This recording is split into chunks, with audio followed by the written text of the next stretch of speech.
Queridos amigos y hermanos, sin más preámbulos, vamos a continuar con este estudio bíblico referente a las 7 iglesias en el Apocalipsis. Ya hemos hablado de la iglesia de Éfeso, también hablamos de la iglesia de Esmirna el jueves anterior. Hoy vamos a hablar de la iglesia de Pérgamo. Vamos a continuar con este estudio y para ello le invito a que por favor abra su Biblia en el libro de Apocalipsis. Vamos a leer en el capítulo 2, versículo 12. Gloria al nombre de Jesús. Repito, libro de Apocalipsis en el capítulo 2, versículo 12. Vamos a dar lectura a la palabra del Señor con la autoridad del Padre, del Hijo y del Espíritu Santo. Reitero, Apocalipsis capítulo 2, versículo 12. Dice la Biblia de la siguiente manera: el mensaje a Pérgamo. Y escribe al ángel de la iglesia en Pérgamo, el que tiene la espada aguda de 2 filos, dice esto: yo conozco tus obras y dónde moras, donde está el trono de Satanás. Pero retienes mi nombre y no has negado mi fe, ni aun en los días en que Antipas, mi testigo fiel, fue muerto entre vosotros, donde mora Satanás. Pero tengo unas pocas cosas contra ti, que tienes ahí los que retienen la doctrina de Balaam, que enseñaba a Balac a poner tropiezo ante los hijos de Israel, a comer las cosas sacrificadas a los ídolos y a cometer fornicación. Y también tienes a los que retienen la doctrina de los nicolaitas, la que yo aborrezco. Por tanto, arrepiéntete, pues si no, vendré a ti pronto y pelearé contra ellos con la espada de mi boca. El que tiene oído, oiga lo que el Espíritu de Dios dice a las iglesias. Al que venciere, daré a comer del maná escondido, y le daré una piedrecita blanca, y en la piedrecita escrito un nombre nuevo, el cual ninguno conoce sino aquel que lo recibe. Gloria al Señor. Oremos a nuestro Dios. Padre de la gloria, Señor querido, en el nombre de Jesús de Nazaret, te pedimos, Señor, que vengas a hablarnos, a edificarnos y a bendecirnos, Padre, a través de tu palabra. Habla, Señor, que tu pueblo oye y escucha lo que tú tienes para nosotros, en el nombre de Jesús. Amén y amén. Queridos amigos y hermanos, vamos a proseguir en este estudio bíblico, así que le invito a que no se deje llevar por las distracciones, sino que usted esté muy atento a lo que el Señor quiere enseñarnos a través de este mensaje, a lo que el Señor quiere también ponernos en meditación. Por eso es importante que usted esté atento. Si usted desea tomar apuntes, hágalo, porque hoy el Señor nos va a enseñar algo maravilloso y poderoso a través de este mensaje a la iglesia de Pérgamo. Primeramente, hablemos de esta ciudad, Pérgamo. Pérgamo, como las demás ciudades de las cuales hablamos en los estudios anteriores, Éfeso y Esmirna, esta ciudad también era una ciudad que no estaba dentro del territorio israelita. Por lo tanto, era una ciudad gentil, una ciudad extranjera, pero allí llegó el Evangelio de Cristo. Pérgamo, queridos amigos y hermanos, era una ciudad que no era costera, como lo era Esmirna y como lo era Éfeso. Más bien era una ciudad que quedaba aproximadamente a unos 22 kilómetros de la orilla del mar Egeo, hacia adentro. Por lo tanto, no era una ciudad portuaria. Difícilmente podía ser una ciudad donde abundaba el comercio. Pero a pesar de estas contraindicaciones que podemos ver de la ciudad de Pérgamo, Pérgamo era conocida como la capital de Asia, hablándolo dentro del Imperio Romano. Dentro del Imperio Romano, Pérgamo era conocida como la capital de Asia. Era una ciudad muy importante y su importancia se debía a diferentes factores. Uno de estos factores, el primero de ellos, es que Pérgamo tenía la segunda biblioteca más grande de esas épocas. La primera biblioteca más grande era la biblioteca de Alejandría, y de segundo lugar, y casi generando una competencia, estaba la biblioteca de Pérgamo. Por lo tanto, Pérgamo tenía la segunda biblioteca más grande de todas estas épocas. ¿A qué se debe esto? Y es interesante ver el porqué del nombre de esta ciudad, Pérgamo, porque allí se elaboraban muchos pergaminos. De ahí se empezaron a elaborar pergaminos más resistentes, con cueros de diferentes animales, para poder permanecer más la escritura, para que la escritura no se deteriorara con facilidad. De allí se construían muchos pergaminos, y esto facilitó a que esta ciudad fuera una ciudad con más pergaminos, con más libros, y por ende tenía la segunda biblioteca más grande de todas de esa época. Entonces, Pérgamo viene de ese nombre, de pergamino. Por esa razón se le pone a este nombre, a esa ciudad, Pérgamo, debido a que ellos eran fabricantes del pergamino. Se escribían muchos libros en aquel lugar. Otro factor que hacía muy reconocida esta ciudad era el tremendo altar que había para el dios griego Zeus.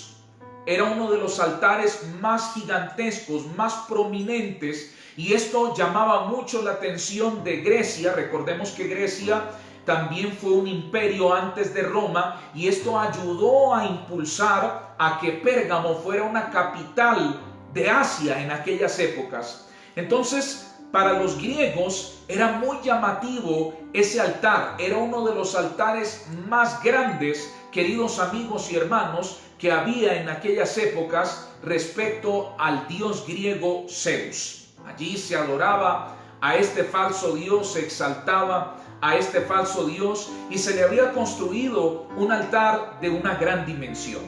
Entonces, todos estos factores ocasionaron que Pérgamo fuera una ciudad altamente distinguida, y por eso alcanzó su título como la capital de Asia. Era reconocida, a pesar de que no había mucho comercio, a pesar de que no era una ciudad portuaria, porque, como les mencioné anteriormente, era una ciudad cuya ubicación estaba aproximadamente a 22 kilómetros del mar Egeo. Entonces, esto no ayudaba a que hubiera un buen comercio, pero había un gran reconocimiento. Y otro factor que predominaba en la ciudad de Pérgamo, eran los cultos imperiales. Hace 8 días atrás, o el jueves pasado, hablábamos que Esmirna se caracterizaba por los cultos imperiales, pero Pérgamo no se quedaba atrás. Pérgamo hizo templos y al mismo tiempo altares a los emperadores de aquellas épocas. Entonces, todo esto llamaba la atención de las ciudades más importantes del Imperio Romano. Obviamente, Roma llamaba mucho la atención, o quedaba sorprendido a causa de estas culturas que habían en Pérgamo, y para los romanos y para los emperadores era muy agradable. Entonces, es lo que podemos hablar concerniente a la ciudad de Pérgamo. Era una ciudad idólatra, como usted lo pudo escuchar. Adoraban a Zeus, adoraban también a los emperadores romanos. También se daba una adoración a un dios de la medicina. En este momento no recuerdo su nombre,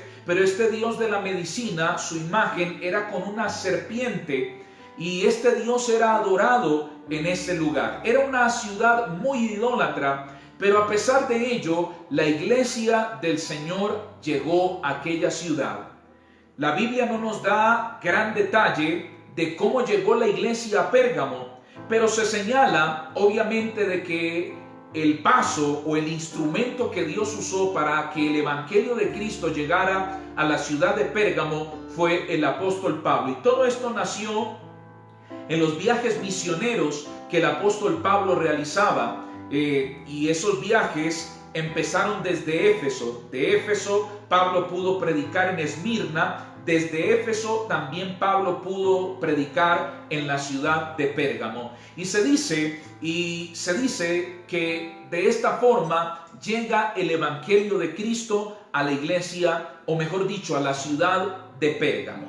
Entonces, es lo que podemos hablar acerca de esta ciudad y de cómo llegó la iglesia del Señor, el evangelio de Cristo a aquella ciudad, y que gracias a la misericordia del Señor, la iglesia y el evangelio pudo permanecer en un lugar donde abundaba en demasías la idolatría.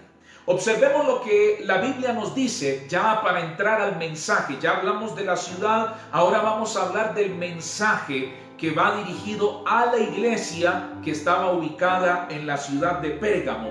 En el versículo 12 dice la escritura de la siguiente manera: y escribe al ángel de la iglesia en Pérgamo, el que tiene la espada aguda de dos filos dice esto. Aleluya.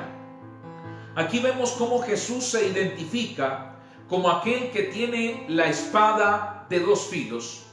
¿Cuál es esa espada de dos filos, pastor? Vamos a observarlo en el libro de Hebreos, en el capítulo 4, versículo 12. Escuche lo que dice la escritura. Hebreos capítulo 4, en el versículo 12, dice la escritura de la siguiente manera: porque la palabra de Dios es viva y eficaz, y más cortante que toda espada de dos filos, y penetra hasta partir el alma y el espíritu, las coyunturas y los tuétanos, y discierne los pensamientos y las intenciones del corazón. Gloria al nombre de Jesús. Aquí podemos ver, queridos amigos y hermanos, que la espada simboliza nada más y nada menos que la palabra del Señor. Es más cortante y eficaz que una espada de doble filo. Así es la palabra del Señor. La palabra de Dios es viva y eficaz, y es como una espada de doble filo, más cortante y más eficaz que una espada de doble filo. Entonces aquí Jesús se presenta como aquel que tiene una palabra mucho más eficaz que cualquier espada de dos filos. Y no es cualquier palabra, es una palabra que penetra, aleluya, como dice aquí Hebreos, penetra, gloria al Señor, el alma y el espíritu, las coyunturas y los tuétanos, y disciernen los pensamientos y las intenciones del corazón.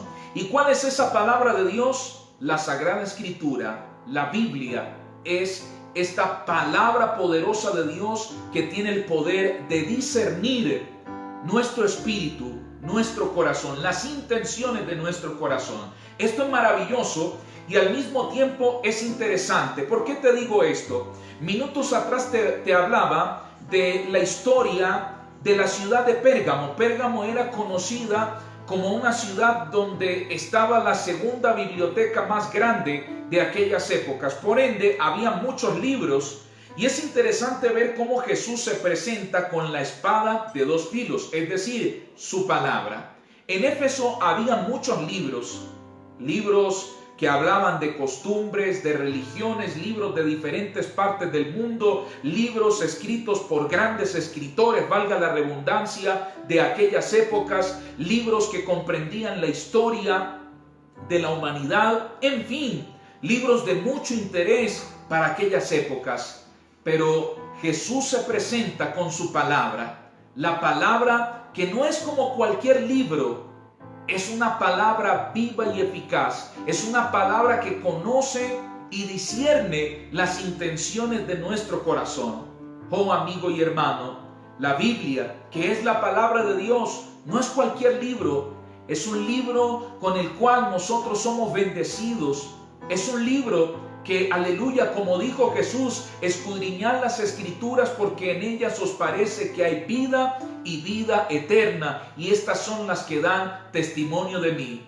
Quizás en Pérgamo podía haber el aprendizaje de las personas, muchos libros escritos por diferentes filósofos de renombre de aquellas épocas, y maravilloso que la palabra de Dios. Un libro que no es como cualquier libro, es un libro que puede llegar a producir salvación y vida eterna para nuestras almas, pues este libro es la palabra del Señor. ¿Cuántos glorifican el nombre del Señor allí desde sus casas? ¿Cuántos alaban el nombre del Señor por tener esta preciosa palabra, este precioso tesoro que Dios nos ha regalado, que es su palabra? Entonces Jesús aquí se presenta a la iglesia de Pérgamo como el portador de la espada de dos filos, como el portador de una arma poderosa como lo es la palabra del Señor. Sigamos observando el mensaje. Versículo 13 del capítulo 2 de Apocalipsis, dice la Biblia: yo conozco tus moras donde está el trono de Satanás, pero retienes mi nombre y no has negado mi fe, ni aun en los días en que Antipas, mi testigo fiel, fue muerto entre vosotros, donde mora Satanás. Una vez más aquí el Señor Jesucristo expresa que Él conoce las obras. Jesús se lo declaró a la iglesia de Éfeso, Jesús se lo declaró a la iglesia, aleluya, de Esmirna, Jesús lo declara a la iglesia de Pérgamo y Jesús lo declara a la iglesia actual. Él conoce nuestras obras, nuestro proceder, lo que hacemos en la iglesia, lo que hacemos en la casa, lo que hacemos en la calle, en el trabajo, cómo nos esforzamos para servir a Dios, cómo nos esforzamos para hacer la obra de Dios. El Señor conoce nuestras obras. Y una de las obras, y algo que el Señor veía de la iglesia de Pérgamo, es que, como dice ahí mismo el versículo 13, Él conoce donde moraba, y donde moraba exactamente era donde estaba el trono de Satanás. Aquí hay diferentes significados. Varios comentaristas llegan a la conclusión de que se refería al trono de Satanás, se refería a la idolatría que había en Pérgamo, pues allí habían templos dedicados para adorar a los emperadores romanos. Allí también estaba el altar más grande del mundo en esas épocas, el altar dedicado a Zeus, y se decía de que esos eran los tronos de Satanás. Y obviamente esto originaba persecución para la iglesia del Señor en Pérgamo. ¿Por qué? Porque allí la gente obligaba a la adoración a Zeus, obligaba a la adoración a los emperadores. Entonces es interesante ver cómo esta iglesia se mantuvo fiel a pesar de la persecución, a pesar de que la gente de aquellas épocas quizás no estaba de acuerdo con el cristianismo, no estaba de acuerdo con que fuera adorado Cristo, de que hubiera un grupo de personas que adoraran a otro Dios que no fuera Zeus o a otro Dios que no fueran los. Entonces aquí el Señor Jesús alaba a la iglesia de Pérgamo por causa de esta acción. Porque Jesús dice: retienes mi nombre y no has negado mi fe, ni aun en los días en que Antipas, mi testigo fiel, fue muerto entre vosotros, donde mora Satanás. Se dice que Antipas era uno de los líderes de la iglesia de Pérgamo, y precisamente Antipas fue ejecutado, fue asesinado por causa de no haber negado a Cristo, por causa de no haber aceptado las religiones, los cultos que se prestaban a estos falsos dioses y haber permanecido en la fe en Cristo Jesús. Se dice que Antipas fue colocado como dentro de una estatua de un toro y debajo una hoguera. Se dice que Antipas fue asado prácticamente, así murió. De esta forma muere este mártir llamado Antipas. Entonces, a pesar de que la iglesia en Pérgamo vio esta tremenda acción, vio cómo uno de sus líderes cayó, la iglesia se mantenía fiel al Señor Jesús. Pues obviamente muchas veces cuando la persona ve que su líder cae, se llena de desánimo, porque el pensar es: si él, que tiene tanta experiencia, si él como líder no fue capaz de seguir, sino cayó o fue asesinado, ¿qué puede esperarse de mí? Y muchos cuando ven a un líder, a un cabeza caer, también caen. Pero es interesante ver cómo la iglesia de Pérgamo, pese a ver cómo uno de sus líderes fue asesinado, no fue motivo para que ellos renunciaran a la fe en Jesucristo. Ellos permanecían declarando el nombre de Cristo Jesús. Qué lindo y maravilloso es esto, qué lindo ejemplo el de la iglesia de Pérgamo, una iglesia que estuvo dispuesta a sufrir las consecuencias por causa de no negar el nombre de nuestro Señor Jesucristo. Imaginémonos esos momentos cruciales donde muchos quizás eran torturados, donde muchos quizás los agarraban y le decían, bueno, ¿ustedes a quiénes adoran? ¿A este Cristo? ¿O van a adorar a Zeus? ¿O van a adorar a los emperadores romanos? Imaginémonos cómo estas personas estuvieron tan fieles al Señor que ellos estuvieron dispuestos a decir, mire, hagan lo que quieran, pero yo no voy a negar el nombre de Jesucristo. Para mí Jesucristo es Dios, para mí Jesucristo es mi Salvador y no hay otro Dios fuera de Él. ¡Wow! Esto es un maravilloso ejemplo de fidelidad en medio de las situaciones más críticas hacia el Señor Jesucristo. Es un ejemplo de fe maravilloso, es un ejemplo de fe glorioso. Y en nuestros tiempos, queridos amigos y hermanos, quizás no sufrimos esta tribulación, esta persecución, donde se nos prohíba predicar el evangelio, no, donde quizás se nos imponga adorar a otros dioses, no. Contamos con la bendición aquí en el continente americano y contamos con la bendición aquí en el país de Ecuador de tener libertad de cultos, de nosotros poder predicar el evangelio de Cristo, anunciar las buenas nuevas de salvación y poder adorar libremente a nuestro Dios sin que se nos imponga una adoración a otro falso Dios. Nos gozamos por esto, pero hay algo muy importante que debemos tener en cuenta, queridos hermanos, queridos amigos, y es que como Jesús habló para la iglesia de Pérgamo, Jesús vio sus obras, pero Jesús al mismo tiempo vio que Pérgamo estaba en el trono de Satanás. Y en la iglesia actual, y bueno, desde siempre, sabemos que el territorio donde estamos es territorio del enemigo, es territorio de Satanás. Observémoslo a la luz de la palabra del Señor en el libro de Mateo, capítulo 4, versículo 8. Acompáñenme por favor a la lectura de esta palabra en el Evangelio según San Mateo, capítulo 4, versículo 8. Dice la Biblia de la siguiente manera: otra vez le llevó el diablo a un monte muy alto y le mostró todos los reinos del mundo y la gloria de ellos. ¿Escuchó esto?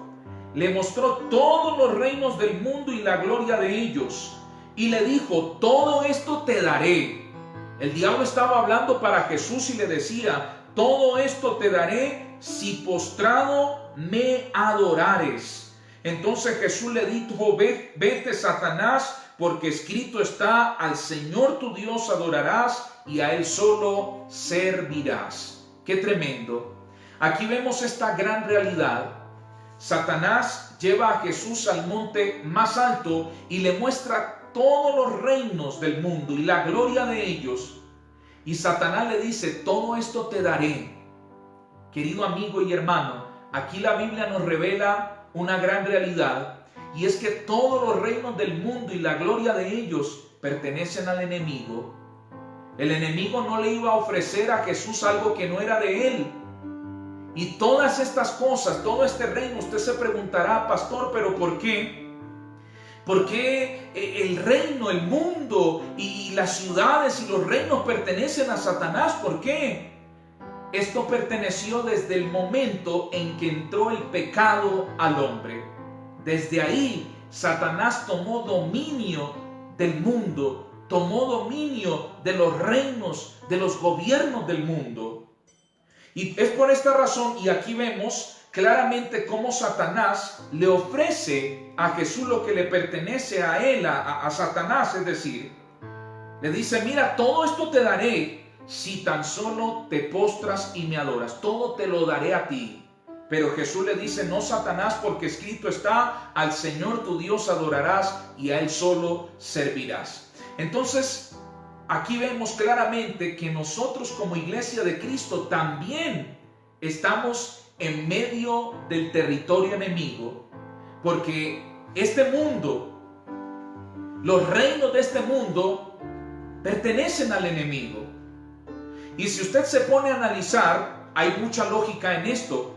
¿Por qué? Porque si usted se pone a ver, en los gobiernos del mundo se han dictado leyes que van en contra de la voluntad de Dios. ¿Y quién está detrás de todo esto?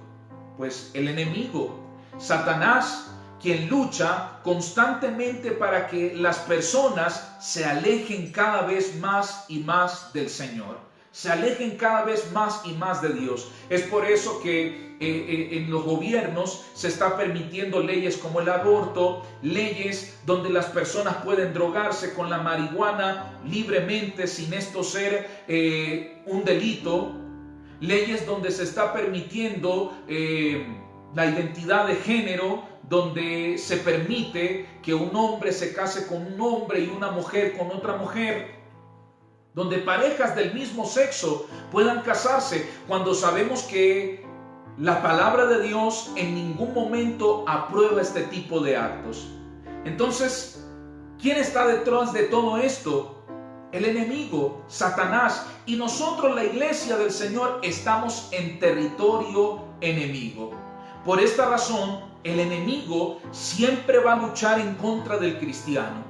Siempre va a buscar la manera de que el cristiano se desanime, de que el cristiano niegue su fe en Jesucristo, de que el cristiano renuncie al nombre de nuestro Señor Jesucristo.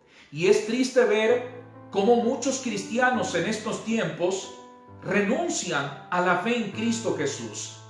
Por causa de las pruebas, por causa de las luchas, porque no soportan la presión, quizás de que la familia no esté de acuerdo, de que este hermano sea un cristiano, de que esta persona sea un creyente, y como ese hermano está bajo esa presión y no soporta, tristemente resulta renunciando. ¿Cuántas personas tristemente niegan la fe en Cristo en medio de esta aleluya, de este reino? Porque estamos en territorio enemigo, y estando en territorio enemigo tenemos que sufrir, queridos amigos. Hay personas que estando en el evangelio de Cristo solo quieren gozar bendiciones, pero no quieren sufrir el evangelio. Queremos ser bendecidos, queremos recibir todas las bendiciones, pero no queremos sufrir. Por eso es importante ver cómo la iglesia de Pérgamo, a pesar de esa persecución y a pesar de que uno de sus líderes, Antipas, había sido asesinado, había sido quemado prácticamente, ellos no negaban su fe en Cristo. ¿Por qué? Porque era una iglesia que estaba dispuesta, aleluya, a sufrir el evangelio, a sufrir la persecución. Querido amigo y hermano, yo te pregunto en esta hora, ¿estás dispuesto a sufrir el evangelio? ¿Estás dispuesto a sufrir por causa de Dios? Mira lo que dice la Sagrada Escritura en el libro de Segunda de Timoteo. Vamos a leer en el capítulo 1, versículo 8. Repito, Segunda de Timoteo, en el capítulo 1, versículo 8, dice la Escritura de la siguiente manera: por tanto, no te avergüences, oiga bien, no te avergüences de dar testimonio de nuestro Señor, ni de mí, preso suyo, sino participa, escuche esto, sino participa de las aflicciones por el evangelio según el poder de Dios. ¡Qué tremendo! El apóstol Pablo estaba entregando, aleluya, un tremendo consejo a Timoteo, uno de los jóvenes pastores de la iglesia primitiva. Y el consejo era testificar a Cristo. No te avergüences del Señor, ni tampoco de mí que estoy preso. Y miren lo que dice, aleluya, ahí mismo en el versículo 8, participa de las aflicciones por el Evangelio. ¿Escuchó? Hermano, en el Evangelio vamos a ser bendecidos. Gloria a Dios por esto. Vamos a ser transformados. Gloria a Dios por esto. Vamos a ser regenerados. En fin, vamos a recibir muchas bendiciones. Pero óigame bien, en el Evangelio vamos a sufrir aflicción. Y Pablo le dice a Timoteo, participa de las aflicciones. Y hoy el Señor nos dice a través de su palabra que debemos participar de las aflicciones por el Evangelio, por causa del Evangelio. Muchas veces nosotros queremos ser bendecidos por causa del Evangelio, queremos ser sanados. Pastor, quiero que me haga una oración porque estoy enfermo y queremos esa. Pastor, hágame una oración porque me despidieron del trabajo y queremos las promesas de prosperidad del Señor para nuestras vidas, promesas que encontramos en el Evangelio, en la palabra de Dios. Pastor, hágame una oración porque quiero que mi familia sea restaurada. Queremos recibir la bendición para la familia por el Evangelio. Pero muchas veces, cuando viene la aflicción, no queremos participar de la aflicción. Queremos ser bendecidos por el Evangelio, pero no queremos sufrir por el Evangelio. Y quiero ser realista en esto, querido amigo y hermano. Debemos sufrir por causa del Evangelio. Usted dirá, pero ¿por qué, pastor? ¿Por qué vamos a sufrir? Porque estamos en territorio enemigo. Jesús vio a la iglesia de Pérgamo y vio que estaba en el trono de Satanás. Nosotros igualmente estamos en territorio enemigo, en un territorio donde abundan, aleluya, lo malo.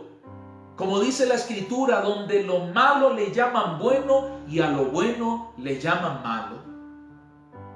Usted, por ejemplo, puede ver en un parque a una pareja de un mismo sexo tomado de las manos y besándose. Muchas personas en estos tiempos dicen que bueno, ya estamos entrando a una nueva generación, ya estamos dejando la era de los picapiedra atrás, es hora de modernizarnos. Pero si en ese mismo parque encuentran a un evangélico predicando la palabra de Dios, a eso le van a llamar malo. Que gente extremista, gente amargada, no respetan el descanso de la gente, hablando de su Biblia, hablando de su Dios. Entonces encontramos el cumplimiento de la palabra. A lo malo le llaman bueno y a lo bueno le llaman malo. Entonces estamos en medio de este mundo. Por lo tanto debemos padecer, sufrir por el Evangelio, sufrir por la palabra de Dios. Quizás estás en tu trabajo y mientras que tú haces tu trabajo, todo bien. Pero cuando tú hablas, testificas de Jesucristo en tu trabajo, ahí es donde viene la lucha. Quizás a muchos de ustedes les han pasado. En tu trabajo se burlan de ti. En tu trabajo hacen bullying. Te hacen bullying por causa del Evangelio. Te humillan por causa de decir yo soy seguidor de Cristo.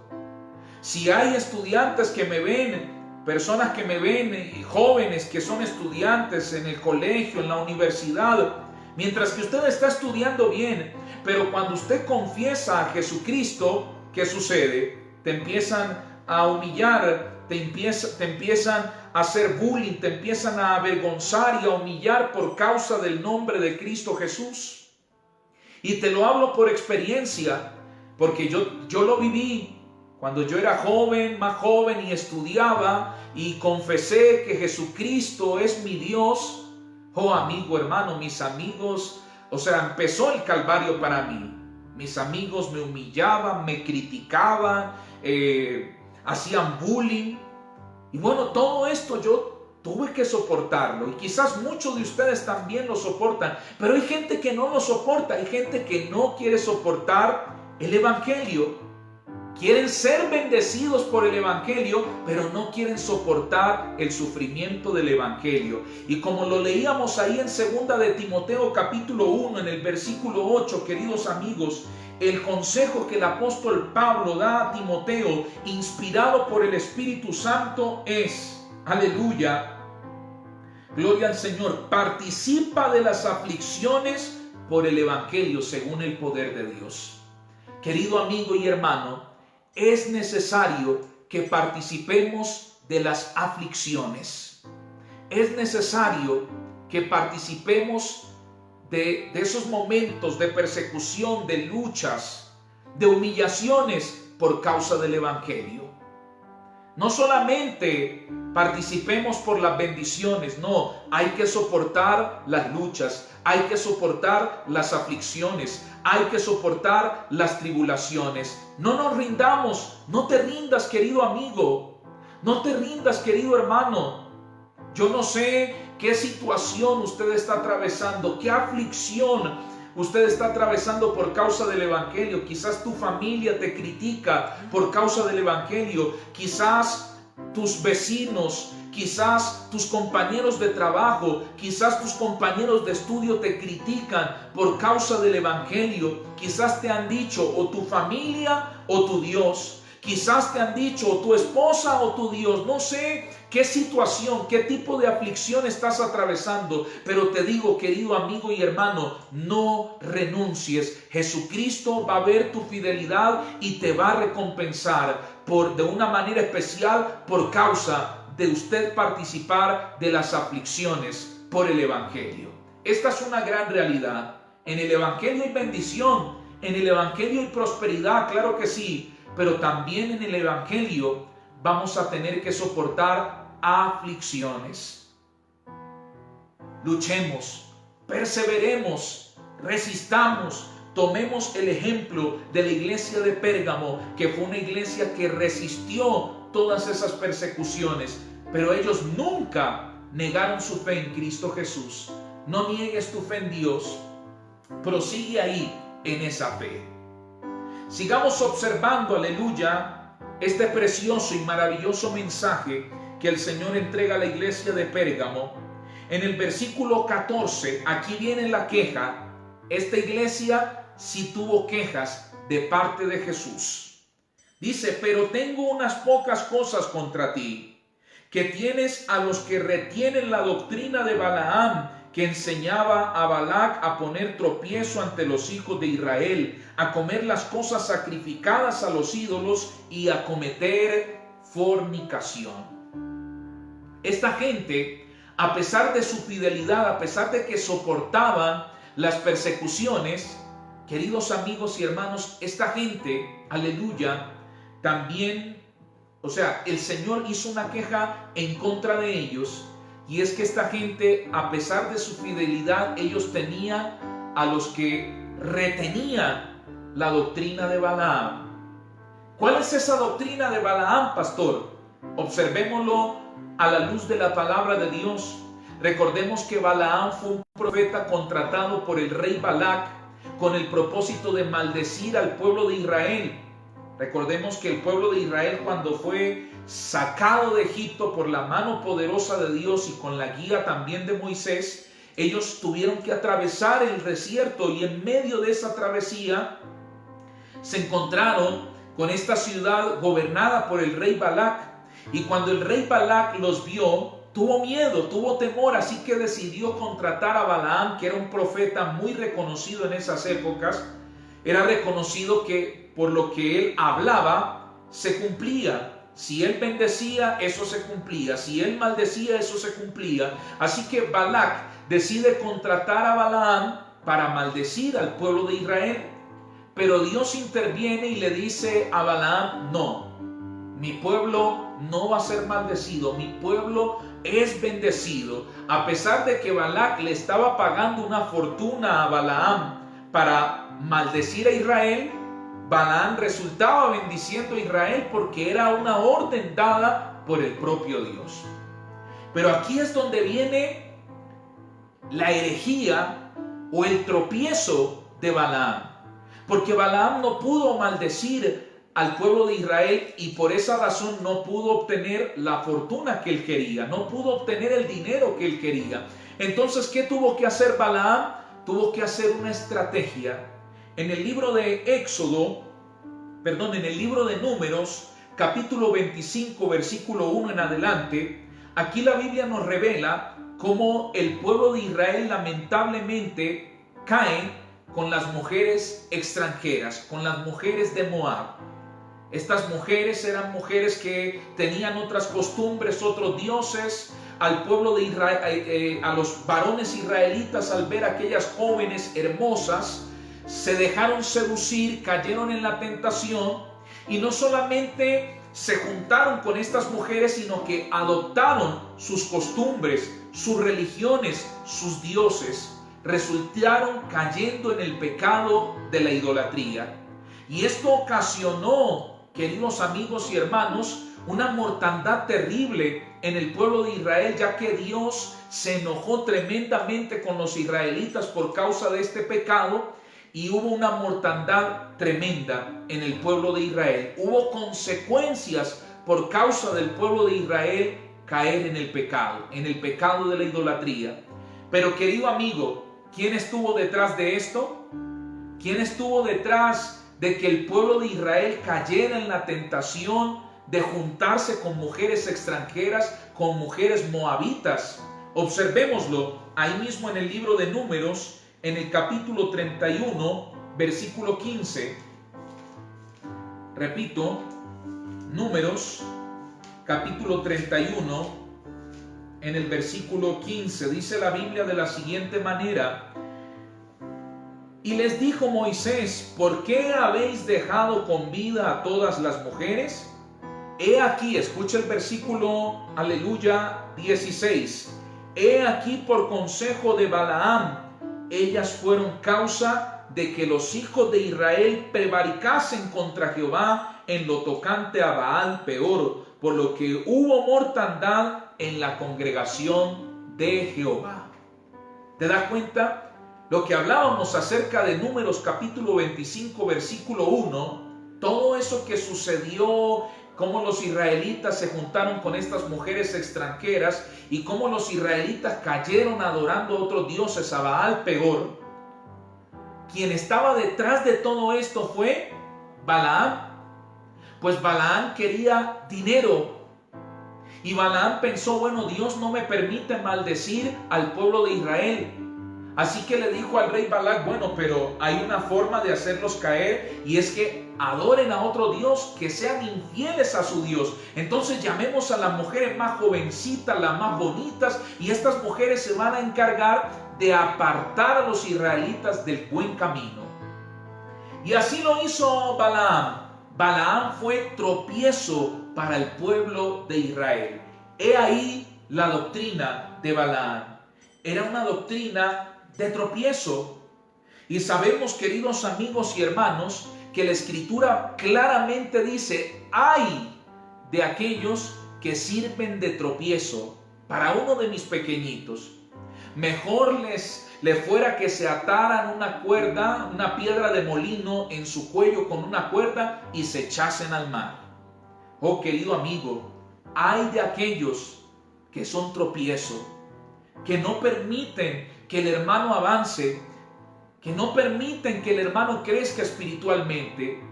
Y en la iglesia de Pérgamo se estaba permitiendo esta doctrina, la doctrina de la gente de Balaam. Y no solamente de la gente de Balaam, sino que dice el versículo 15, también la doctrina de los nicolaitas,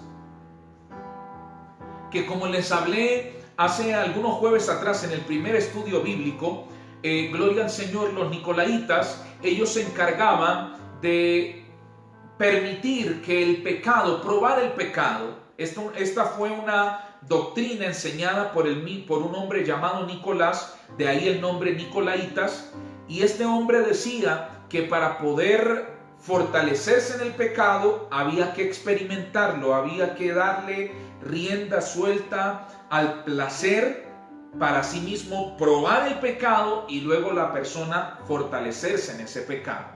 Entonces vemos que en esta iglesia de Pérgamo, donde había una fidelidad al nombre de Cristo, lamentablemente se permitía la doctrina de Balaam, una doctrina de tropiezo, y también la doctrina de los nicolaitas, una doctrina mundana. En otras palabras, se reconoce la iglesia de Pérgamo como una iglesia mundana.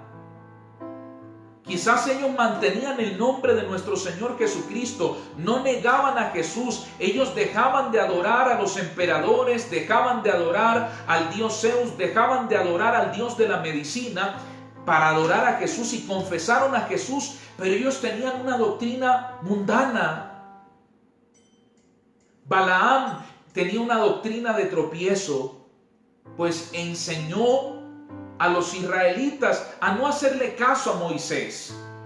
No, mire, ¿qué tiene de malo que ustedes se junten con estas jóvenes? Son bonitas, son hermosas. Eso no tiene nada de malo. Experimenten algo nuevo. Socialícense con las extranjeras, promoviendo rebeldía. Querido amigo y hermano, esto sucedía en la iglesia de Pérgamo.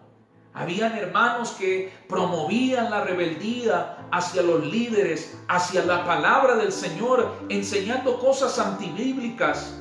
Los nicolaitas que enseñaban acerca del pecado, no tiene nada de malo que usted haga esto, que usted, qué sé yo, esté en los cultos de gloria al Señor, de adoración a los emperadores, que usted esté en los cultos de adoración al dios Zeus, que usted cometa inmoralidades, no tiene nada de malo. Experiméntelo y ahí usted se va a fortalecer. Qué tremendo es esto, queridos amigos y hermanos. Debemos tener cuidado en estos tiempos en que nuestra iglesia, la iglesia del Señor, no se esté dejando seducir por las cosas del mundo, por las cosas que están fuera de la palabra de Dios y que pueden originar tropiezo. Cuidado con los tropiezos, cuidado con ser tropiezo. Eso hay que analizarlo. Yo le invito, querido amigo y hermano, a que usted pueda pensar en la iglesia. ¿Cómo estoy sirviendo? ¿Estoy sirviendo de edificación o estoy sirviendo de tropiezo? ¿Lo que hablo edifica a mi hermano o lo desanima? ¿O es un tropiezo para que este hermano crezca? Tenemos que pensar, tenemos que meditar esto, queridos amigos. Lo que hablamos, lo que compartimos con nuestro hermano cuando agarramos el teléfono y empezamos a hablar, ¿está siendo de edificación o está siendo tropiezo para los hermanos? Todo esto hay que tener cuidado. Y si hay tropiezos, si yo considero que lo que yo estoy compartiendo con mi hermano resulta siendo tropiezo, debo cortarlo de raíz. Si lo que yo estoy compartiendo con mi hermano no es edificante, pues debo cortarlo. Porque Dios me ha llamado a edificar, no a ser tropiezo. Porque si yo soy tropiezo, Dios me llamará a cuentas. Si tú estás siendo tropiezo para tu hermano, Dios te llamará a cuentas. Muchas veces el tropiezo se manifiesta cuando le damos lugar al chisme, a la habladuría, a hablar mal del hermano, a hablar mal de la hermana, a hablar mal de los líderes, del pastor. Ahí lamentablemente no estamos logrando ninguna edificación. Estamos quizás haciendo que la persona a la cual está escuchando, hermano, caiga, se desanime.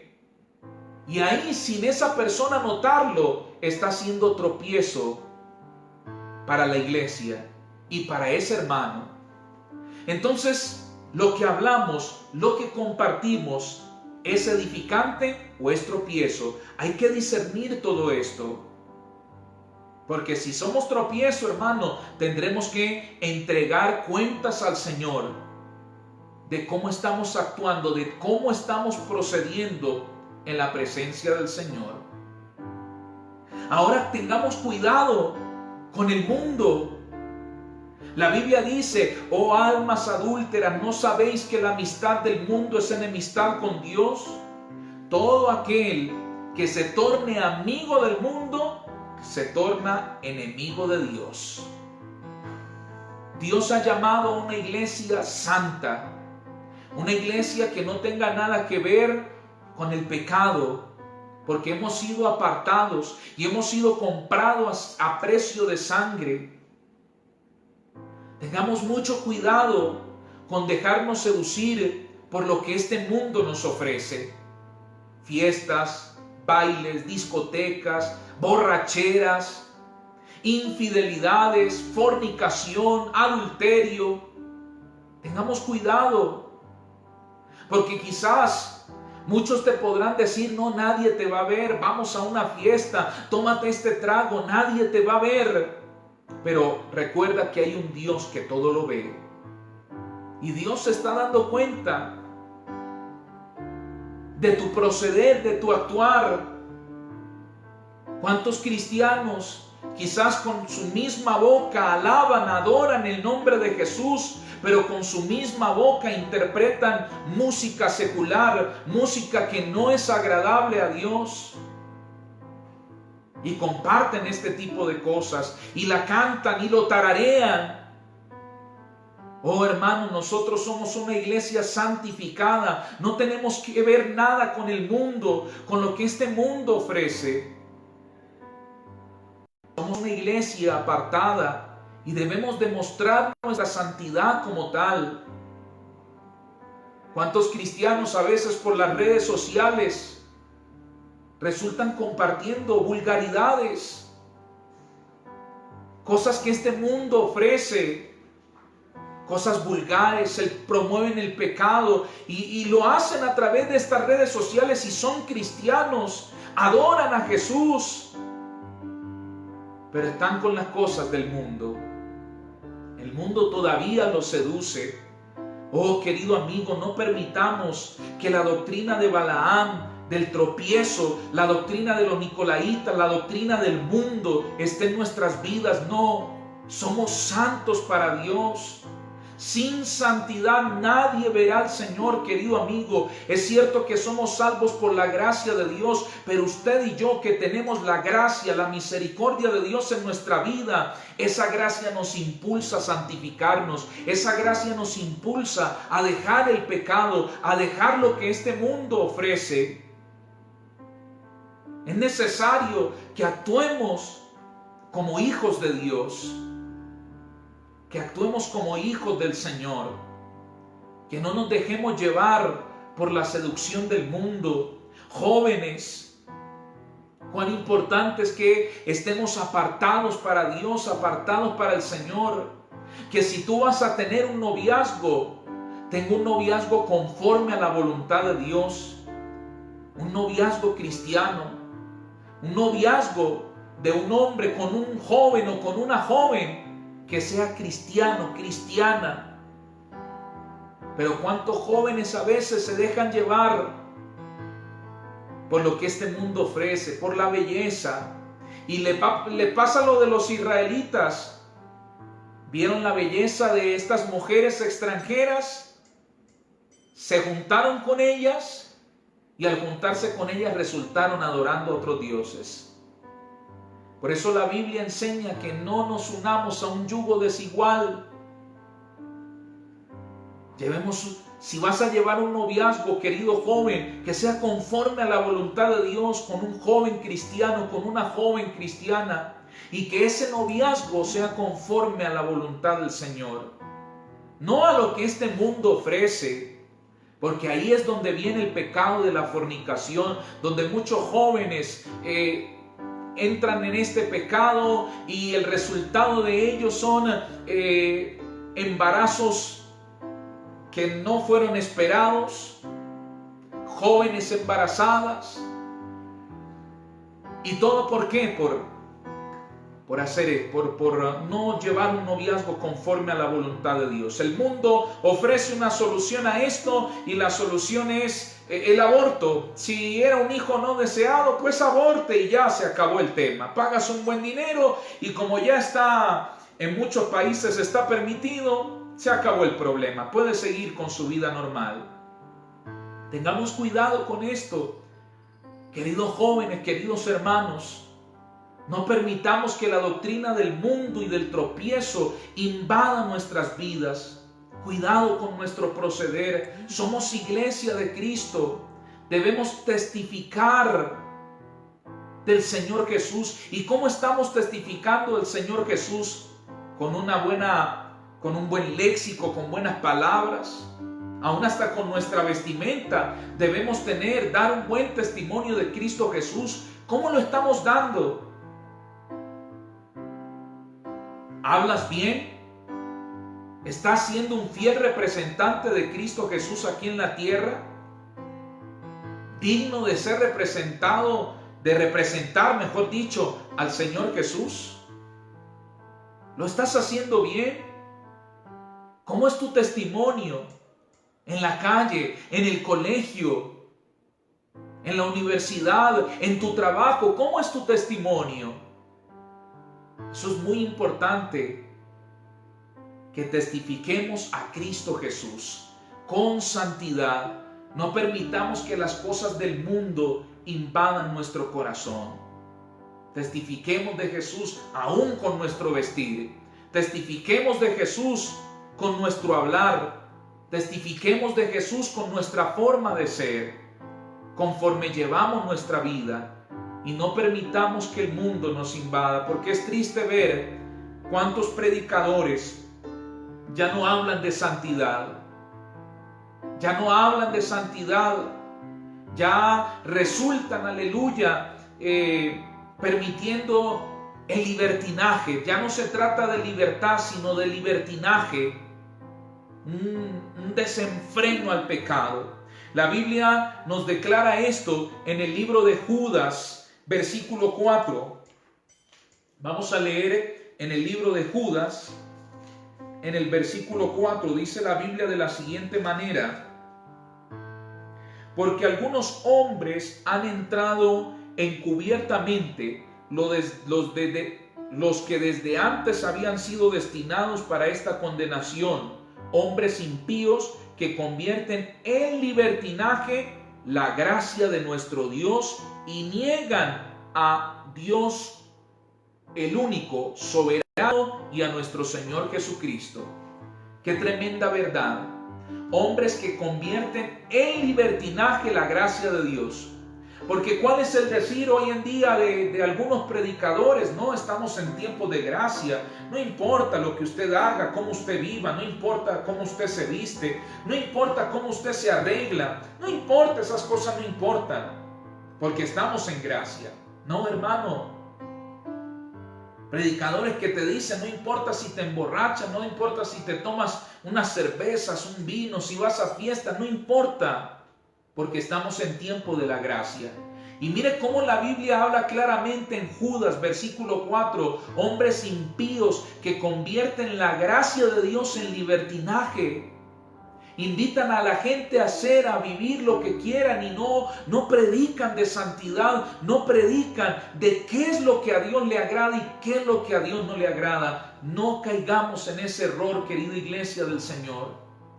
Hemos recibido una doctrina, hemos recibido una enseñanza de santidad. Vivamos esa santidad para Dios. No caigamos en el pecado de la fornicación, del adulterio. No caigamos en el pecado de la borrachera, del paganismo, de ir a fiestas mundanas, de todo lo que concierne el mundo, hermano. Tengamos cuidado de esto. Vigilemos, seamos prudentes. Este era el problema, el inconveniente que tenía la iglesia de Pérgamo. Era una iglesia que aceptaba el mundo. Por eso Pérgamo se conoce como la iglesia mundana. Era fiel al Señor, fiel a Dios, pero eran mundanos. Y quizás cuántos hermanos están en esa situación. Sí, no, yo creo en Dios, pastor, yo creo en el Señor, pero cuando le da la debilidad, cuando le da lugar al pecado, ahí permite esa doctrina en su vida. Pero supuestamente cree en el Señor. Entonces, hermanos, cuidado con esto. Lo más tremendo es que el Señor siempre da una solución a todo. Y en el versículo 16 dice, por tanto, arrepiéntete. Oh hermano, el Señor siempre da una oportunidad. Aquel que está fallando, aquel que está en el pecado, el Señor le dice, arrepiéntete. Es la acción de sentir dolor por el error cometido y no volverlo a hacer.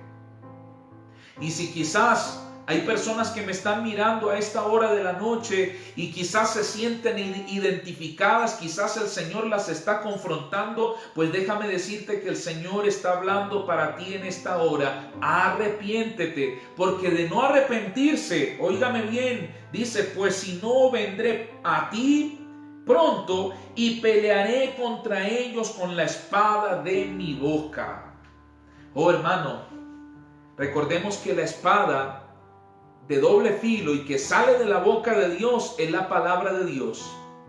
Y es de doble filo precisamente porque la palabra de Dios nos salva, o también por la palabra vamos a ser juzgados y por ende condenados. La palabra, quien la aplica, quien la cree, quien la practica, esa palabra le va a salvar. Pero aquel que no la cree, aquel que no la aplica, pues esta palabra le juzgará. ¿Te das cuenta? Y el Señor dice que con su espada peleará con la espada de su boca. Querido hermano, esta palabra nos da salvación, pero esta palabra también juzga a aquellos que no quisieron creer en el santo nombre de nuestro Señor y Salvador Jesucristo. Es el doble filo de esta palabra. Entonces, si no se arrepiente, el Señor vendrá a ti y te va a juzgar por la palabra. Dios nos da muchas oportunidades. Quizás cuando un creyente está viviendo en el pecado, quizás cuando un creyente está haciendo lo desagradable a Dios y es consciente de ello, Dios le da oportunidades. Dios permite que escuche prédicas como estas, mensajes como estos. Dios le habla de una u otra forma, arrepiéntete. Pero si este hermano no lo hace, tarde o temprano vendrá el Señor y peleará, como dice la Escritura. Yo no sé en qué estado, en qué situación usted se encuentra, cómo está tu vida espiritual. Pero si quizás en este momento Dios te está confrontando por esta palabra, es tiempo de arrepentirse. Es tiempo de dirigirse a la presencia del Señor con un corazón arrepentido. Eso es muy importante, queridos amigos y hermanos. Y para terminar, dice el verso 17, el que tiene oído, oiga lo que el Espíritu dice a las iglesias. Al que venciere daré a comer del maná escondido y le daré una piedrecita blanca y en la piedrecita escrito un nombre nuevo, el cual ninguno conoce sino aquel que lo recibe. Aleluya. El que tiene oído, oiga. Escúcheme bien, este mensaje no era solamente para la iglesia de Pérgamo. El que tiene oídos, oiga. Este mensaje va dirigido para todos en general, para usted, para mí, para la iglesia de estos tiempos. Y al que venciere, el Señor le dará de ese maná escondido, el maná, el pan que viene del cielo. Y recordemos que Jesús, allí en San Juan, Él declaró, yo soy el pan de vida, yo soy el pan que viene del cielo, y el que comiere de este pan, el que comiere mi cuerpo, será salvo, tendrá vida eterna. Entonces Jesús es ese maná escondido, y que el que venciere podrá, aleluya, si vencemos podremos estar con Jesús, tendremos ese privilegio de estar con Jesús. Y dice la Biblia también que se nos dará una piedrita blanca. En esas épocas, a los jugadores olímpicos, quienes jugaban en esas épocas, quienes participaban de los Juegos Olímpicos, de los deportes, en esas épocas, quienes vencían se les entregaba un nombre, una piedra blanca con su nombre. Y esa piedra blanca al deportista le daba la facultad de ir a reclamar los premios a donde debía ir a reclamarlos. Él presentaba la piedra blanca con su nombre y le daban los premios que, aleluya, que merecía por haber ganado aquella maratón, por haber ganado aquella jornada. Esa era la costumbre. Entonces, en base a esas costumbres, Jesús dice, les daré una piedrecita blanca. Con esta piedrecita blanca vamos a recibir la recompensa. Pero en esa piedrecita blanca no va a ir nuestro nombre, sino un nuevo nombre que nos será otorgado. Y esto es interesante porque antiguamente a las personas se les ponía un nombre conforme a su carácter, a su identidad, conforme a su personalidad. Se le colocaba un nombre y ese nombre tenía un significado semejante a la personalidad de quien llevaba ese nombre. En la Biblia vemos, por ejemplo, casos como Jacob. Jacob significa usurpador, tramposo, y vemos que ese nombre se relacionaba con la personalidad de Jacob. Entonces Jesús nos pone un nuevo nombre, un nombre digno para nosotros entrar al reino de los cielos. Es decir, vamos a ser unas nuevas personas, nuevos seres, seres perfectos, seres perfeccionados por el poder de Cristo Jesús. Este cuerpo imperfecto será transformado en un cuerpo perfecto. Este cuerpo corruptible será transformado en incorruptible para entrar a la presencia de Jesús. La recompensa es grande, por eso hay que vencer las tentaciones, queridos amigos y hermanos, vencer el mundo, vencer las persecuciones. Al que venciere, el Señor entregará la recompensa. Es al que venciere, no al que renunciare, no, al que venciere. Por eso debemos vencer al mundo, debemos vencer, hermano, la doctrina del mundo, la doctrina del tropiezo, debemos vencer las persecuciones y ahí vamos a tener esa maravillosa recompensa de parte del Señor. Que Dios les bendiga, queridos amigos y hermanos.